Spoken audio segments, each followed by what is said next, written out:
Hi hello welcome to cine cigars. Here is our review on Sivakarthikeyan's Madrasi cinema. నా వల్ల కాదన్నయ్య, నేను వెళ్ళిపోతాను. సో ముందుగా కథ విషయానికి వస్తే, విరాట్ నార్త్ మాఫియాకి చెందిన వ్యక్తి.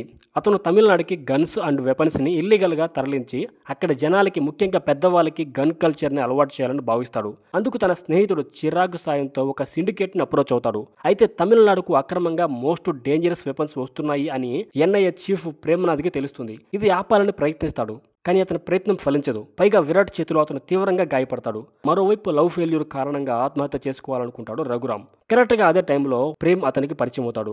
రఘు కూడా ప్రాణాపాయ స్థితిలో ఉండడంతో ఒకే అంబులెన్స్లో హాస్పిటల్కి వెళ్తారు. ఆ తర్వాత ఏం జరిగింది? రఘు గర్ల్ ఫ్రెండ్ మాలతి నిజంగానే అతన్ని మోసం చేసిందా? ఆమె బ్యాక్గ్రౌండ్ ఏంటి? చివరికి విరాట్ లక్ష్యం నెరవేరిందా లేదా అనే ఈ ప్రశ్నలన్నిటికీ సమాధానమే రెస్ట్ ఆఫ్ ద స్టోరీ.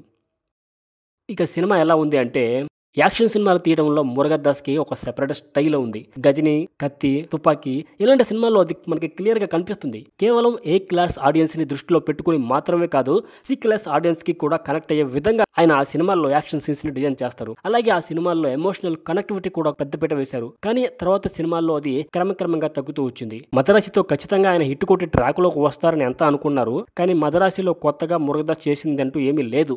ఒకవేళ బలవంతంగా చెప్పమని అడిగితే మాత్రం అది శివకార్తికేయన్ పాత్ర అని చెప్పాలి. దాని గురించి మాట్లాడుకుందాం. మద్రాసి విషయానికి వస్తే, తుపాకీ, గజని కథలను అటు తిప్పి ఇటు తిప్పి మిక్సీలో వేసి జ్యూస్ తీశారు. మొదట్లో కథ సీరియస్ గా మొదలవుతుంది. ఆ తర్వాత వచ్చే లవ్ స్టోరీ బోర్ అంటే బోర్, మహా బోర్. అలాగే ఇంటర్వెల్ కి ముందు వరుసగా 3 పాటలు వచ్చి మరింత ఇరిటేట్ చేస్తాయి. ఇంటర్వెల్ కి ముందు 3 సాంగ్స్ ఇంటర్ బాబు, అసలుకి మరీ టూ మచ్ వరస్ట్.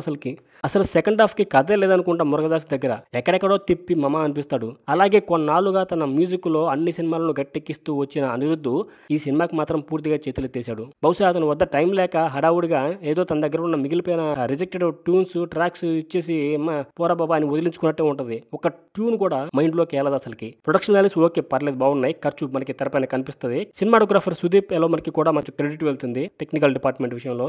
ఇక నటీనటుల పర్ఫార్మెన్సెస్ విషయానికి వస్తే, ఇంతకుముందు చెప్పే కదా దర్శకుడు మురుగదాసు ఈ సినిమా విషయంలో కరెక్ట్ గా వాడుకున్నది హీరో శివకార్తికేయన్ మాత్రమే. ఇంకో రకంగా చెప్పాలంటే శివకార్తికేయన్ ఇమేజ్ పైన ఆధారపడి అతను మద్రాసి తీశాడు. శివకార్తికేయన్ మాత్రం తన బెస్ట్ ఇచ్చాడు. ఇక రుక్మిణి వసంత ఎప్పటిలాగే లుక్స్ తో ఆకట్టుకుంది, కానీ యాక్టింగ్ పరంగా తనకి అంత సీన్ లేదు యాక్టింగ్ చేసే అంత. బట్ ఈ సినిమాలో కూడా అలాగే ఉంది. విద్యుత్ జమాల్ తుపాకీకి కంటిన్యూటీ రోల్ చేసేయడము అనిపిస్తుంది. పెద్దగా మనసు పెట్టి అతని సినిమాలో నటించినట్టు లేదు. బిజుమినన్ పాత్రను కూడా సరిగ్గా వాడుకోలేదు. ఇక ఓవరాల్ గా మద్రాసి తుపాకీ స్టైల్లో స్టార్ట్ అవుతుంది, కానీ ఆ సినిమాలో 10% సాటిస్ఫాక్షన్ కూడా ఆడియన్స్కి ఇవ్వదు.